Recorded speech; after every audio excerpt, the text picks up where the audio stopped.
আসসালামু আলাইকুম। দারাজ থেকে আমার কি পার্সেল আসলো চলেন আপনাদের সাথে আনবক্সিং করি। ফার্স্টে যেটা আনবক্সিং করছি এটা হচ্ছে 3 পিসের একটা গ্লাস স্ট্র, সাথে হচ্ছে একটা ব্রাশও দেওয়া আছে। আর এই স্ট্রগুলোর কোয়ালিটি কিন্তু খুবই ভালো, অনেক থিক একটা ম্যাটেরিয়ালসের তৈরি।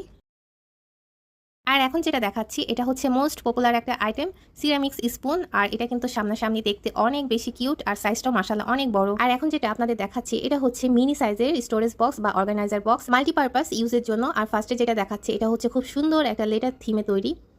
আর এটা কিন্তু দেখতে খুবই সুন্দর। এটা আমি কি কারণে নিয়েছি জানি না, বাট এটা দেখতে আমার এতটাই পছন্দ হয়েছে যে এটা আমার কালেকশন একটা রাখতেই হবে। আর এই ছোটোগুলো আমি যে কারণে নিয়েছি, যেহেতু আমি হিজাব পরি সবসময়, আমার হিজাবে পিনগুলো হারিয়ে যায়। আপনারা কিন্তু চাইলে যারা হিজাব পরেন তারা কিন্তু এই ছোট ছোট স্টোরেজ বক্সে কিন্তু সেগুলো সংরক্ষণ করে রাখতে পারেন, তাহলে কিন্তু আপনাদের হিজাবে পিনগুলো সবসময় ভালো থাকবে। অলরেডি আমি কিছু পিন রেখে আপনাদের দেখিয়ে দিলাম যে এটা সাইজটা কেমন হবে, একদম পারফেক্ট। আর সবার লাস্টে যেটা নিয়েছি এটা হচ্ছে আমার বেবির জন্য, এটা ড্রমসেল ট্রায়াঙ্গেল শেপের পেন্সিল। আর প্রতিটা বক্সে কিন্তু 10টা করে পেন্সিল প্লাস একটা